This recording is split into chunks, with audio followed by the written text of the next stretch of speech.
Hello guys, ये हूँ मैं रंगीला आइज एंड स्वागत है आपका एक और केस स्टडी वीडियो में। गाइज, अगर आप लोग भी मेरी तरह चद्दर में बैठकर ये वीडियो देख रहे हो तो प्लीज मुझे कमेंट्स में बताना। गाइज, हम सब अपनी जिंदगी में गलतियां करते रहते हैं एंड अपनी गलतियों से ही सीखते हैं, लेकिन कुछ गलतियां ऐसी होती हैं जिन पे फौरन ही अगर एक्शन ना लिया जाए तो वो आपकी जान लेने जितनी ताकत रख सकती है। तो ऐसा ही कुछ हुआ था इस इंडियन टिकटॉकर के साथ, जिसके बारे में हम लोग आज इस वीडियो में बात कर रहे हैं। तो ऐसा क्या हुआ इस लड़की के साथ, आओ तुम्हें समझाता हूँ ये चीज स्टार्टिंग से। सो बिना कोई वक्त गवाए चलो जानते हैं आज के केस के बारे में। We are case is revolving around Shivani हुबियान।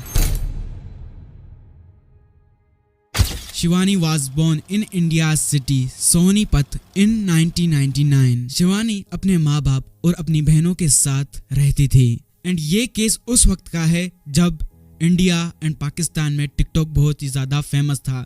जब आप लोग को याद होगा यूट्यूब वर्सेस टिकटॉक भी हुआ था, ये उस टाइम की ही बात है। शिवानी ने कुछ टाइम पहले ही अपनी टिकटॉक आईडी ओपन की थी एंड शिवानी के फॉलोअर्स 1.5 लाख प्लस हो गए थे एंड शिवानी को टिकटॉक पे बहुत बड़ी सक्सेस भी मिल रही थी आहिस्ता आहिस्ता। शिवानी ने अपना एक ब्यूटी पार्लर भी खोला था एंड वो वहाँ पर अपनी बहन एंड अपनी एक फ्रेंड के साथ उस ब्यूटी पार्लर को संभालती थी। शिवानी ने अपने ब्यूटी पार्लर का नाम टच एंड केयर रखा था एंड अब शिवानी टिकटॉक पर भी वीडियोस बनाती थी एंड ब्यूटी पार्लर भी अपना चलाती थी।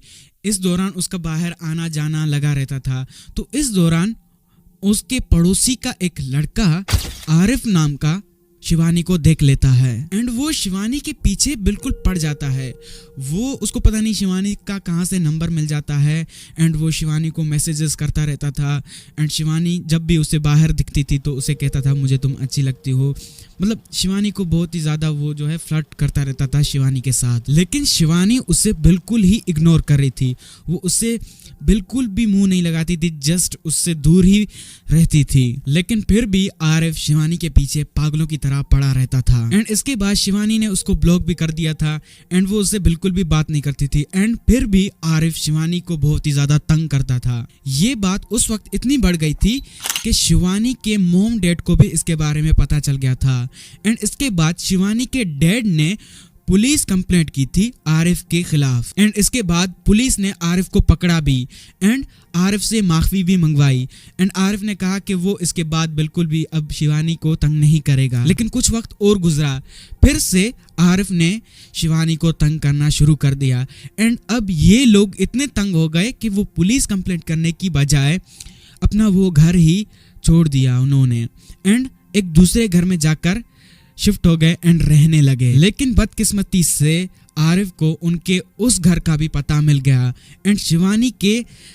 ब्यूटी पार्लर का भी पता मिल गया एंड इसके बाद एक ऐसा बुरा दिन आता है शिवानी के लिए एंड उसके परिवार के लिए जो उन्होंने सोचा ही नहीं था। 26 जून 2020 आरिफ एक दिन शिवानी की ब्यूटी पार्लर में घुस आता है एंड शिवानी अपने ब्यूटी पार्लर में अकेली होती है एंड आरिफ उससे फिर से कहने लगता है मुझे तुम अच्छी लगती हो एंड मुझसे फ्रेंडशिप कर लो ये वगैरह। लेकिन शिवानी उसके साथ बिल्कुल भी फ्रेंडशिप या कुछ भी नहीं करना चाहती थी एंड इसके बाद आरिफ को बहुत ही ज़्यादा गुस्सा आता है एंड वो शिवानी का गला दबाने लगता है। आरिफ इतना ज़्यादा गुस्से में था एंड पागल हो गया था।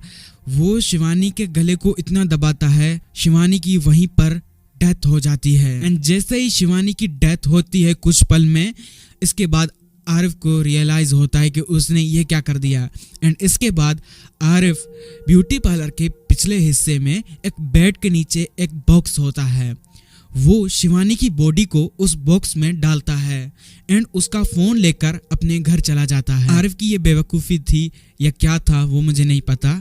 आरिफ शिवानी का मोबाइल यूज करने लगता है एंड उस दिन रात हो जाती है एंड शिवानी अपने घर नहीं जाती है एंड इसके बाद शिवानी की फैमिली बहुत ही ज़्यादा शिवानी के लिए परेशान होती है।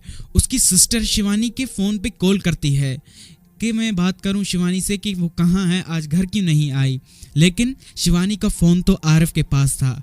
तो आरिफ उसका फ़ोन कट कर देता है एंड बैक में एक मैसेज रिप्लाई करता है कि वो किसी काम से दूसरे शहर आई है। तो शिवानी की सिस्टर उसे मैसेज करती है कि अम्मी की तबीयत खराब है, तुम घर आ जाओ। तो आरिफ शिवानी बनके फिर से रिप्लाई करता है कि वो 1-2 दिन में आ जाएगी, वो अभी नहीं आ सकती है। एंड ये सुनकर शिवानी की सिस्टर को थोड़ा अजीब लगता है कि, लेकिन फिर भी वो सोचती है कि शायद ऐसा कोई जरूरी काम होगा, लेकिन ये सच बहुत ही देर तक नहीं छुपने वाला था। 2 दिन गुजर जाते हैं, शायद हॉलीडे थी या ब्यूटी पार्लर से सबको छुट्टी थी।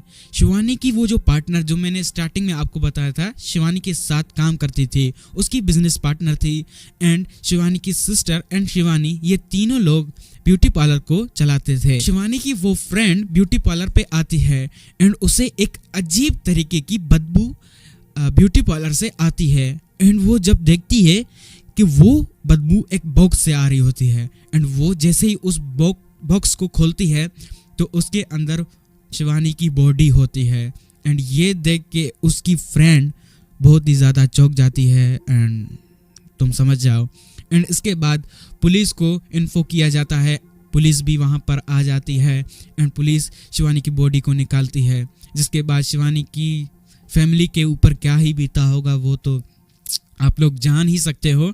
इसके बाद शक सीधा आरिफ के ऊपर ही जाता है क्योंकि शिवानी के पीछे हाथ धोकर आरिफ ही पड़ा हुआ था। तो आरिफ को पकड़ा जाता है एंड पुलिस उसकी थोड़ी खातिरदारी करती है। जिसके बाद आरिफ अपना मुंह खोल देता है एंड वो बता देता है कि उसने ही शिवानी के साथ ऐसा किया है।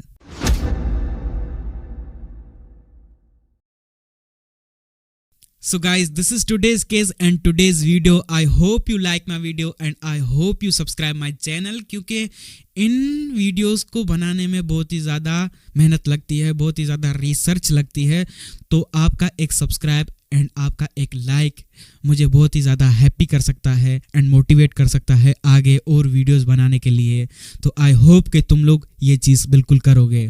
सो I hope you all are very happy and I hope you all are very healthy. Keep watching my videos. I see you in the next week. तब तक के लिए बाय बाय।